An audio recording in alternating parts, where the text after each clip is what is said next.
Hi friends, it's Thursday again. It's Pastor Karen here with a Thoughtful Thursday for today. I just wanted to share with you how I've been feeling this week. I know that we've been talking about the means of grace, and I'm just going to take a short little break from that, although I certainly can make the connection to our conversation today. This has been a long 6 months, hasn't it? It's hard to imagine when I look at the calendar that we've been doing this COVID lifestyle, right? This quarantine, isolation, social distancing, mask wearing lifestyle now for 6 months. Some days I'm okay, right? I'm sure some of you have okay days too. In fact, sometimes I even have really good days. But some days I just really feel like I'm walking in this wilderness, right? In this unknown. I said to somebody this week, I feel like nothing is easy, right? Everything takes a little extra thought. Everything takes a lot of extra thought. And I thought about all of the biblical references there are to the wilderness and how many times we see that God's people are walking in the wilderness and that God is walking right next to them, in front of them, behind them, over top of them, surrounding them. I think about Jesus in the wilderness, right before he went into ministry, right before he came into the world to show people that he truly was the Son of God. He spent time in the wilderness, being hungry and thirsty and maybe confused and certainly tired.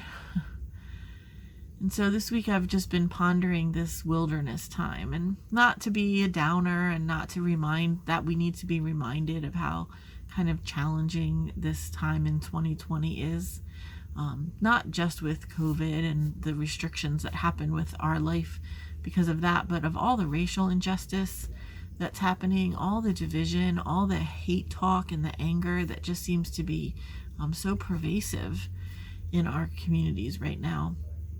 It really can weigh you down, can it?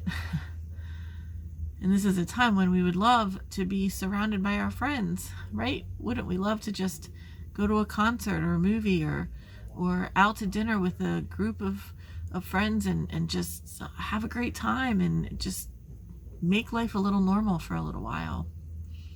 And yet we can't quite do that. So we settle for times like this, right? On YouTube or Facebook, or we settle for a Zoom conversation. We settle for a phone call. And so this week, as I was thinking about being in the wilderness and just maybe the blessings that come out of being in the wilderness, and the fact that we can acknowledge that we're all in this wilderness time together, and sometimes, going and being with friends or speaking to friends or speaking to a trusted person in your life to say, you know what, I'm really down today. I'm really in the wilderness today. I think it's in those moments, my friends, that God just meets us right where we are. And as I was pondering this week, I was reminded of a poem that a friend of mine shared during Lent of this year, and I remembered that I had a copy of it, so I want to share it with you.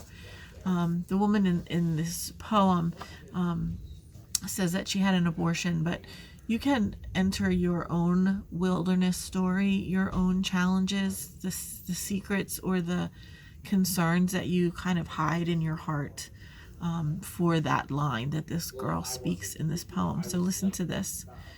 It says, "We sat around a 6-person table, for don't most holy moments happen around a table?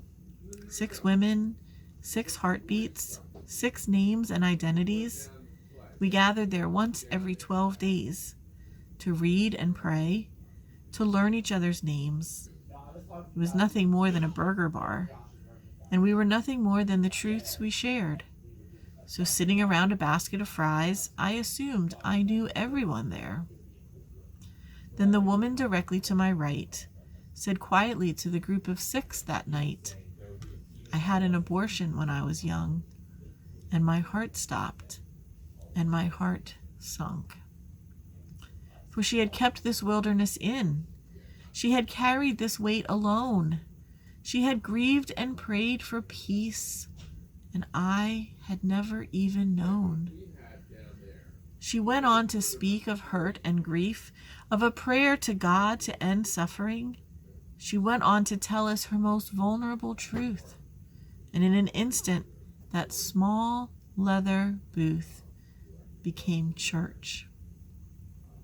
For in naming the wilderness, that space became not only the place of her greatest pain, but also the place where we became one. In an instant, she became her own light. And in an instant, we were changed. For in that instant, we saw her wilderness walk. So in that instant, we became 6 names, 6 united identities, 1 heartbeat. I think the wilderness does that. Sometimes you walk it alone, and sometimes you tell that story, and a booth becomes a home. So my friends, we're not doing this alone. Maybe we can't gather at the burger bar around a basket of fries, but God promises that when we come together and we talk about the things that are bothering us, and we talk about the challenges that we have, and we talk about our wilderness experiences, that God will meet us right where we are. We're reminded of that story in Luke, right? The 2 people who are walking on the road to Emmaus. Jesus has been crucified. They're walking away from Jerusalem, and it says in Luke chapter 24, now on that same day, 2 of them were going to a village called Emmaus, about 7 miles from Jerusalem, and talking with each other about all the things that had happened, talking to each other. We can only imagine what they were talking about. Can you even believe that Jesus died on the cross? Can you even believe all the people who were there cheering on the fact that this man died on the cross? Did you see his mother? Did you see his friends? Did you hear what he said to the other people on the cross? Right, these are the conversations. Maybe they were saying, I'm sad, I'm nervous, I'm frightened, I'm scared. But while they were talking and discussing, Jesus himself came near and went with them. But their eyes were kept from recognizing them. And he said to them, what are you discussing with each other? And then one of them said, are you the only stranger in Jerusalem who does not know the things that have taken place in these days? He asked them, what things? And they replied, the things about Jesus of Nazareth, who was a prophet, mighty in deed and word before God and all the people, and how our chief priests and leaders handed him over to be condemned to death and crucified him. We had hoped he would be the one to redeem Israel. It goes on to say, moreover, some of the women of our group astounded us. They were at the tomb. And they came back and they said that his body was not there. And then Jesus said to them, oh, how foolish you are, and how slow of heart to believe all that the prophets have declared. Was it not necessary that the Messiah should suffer these things and then enter in his glory?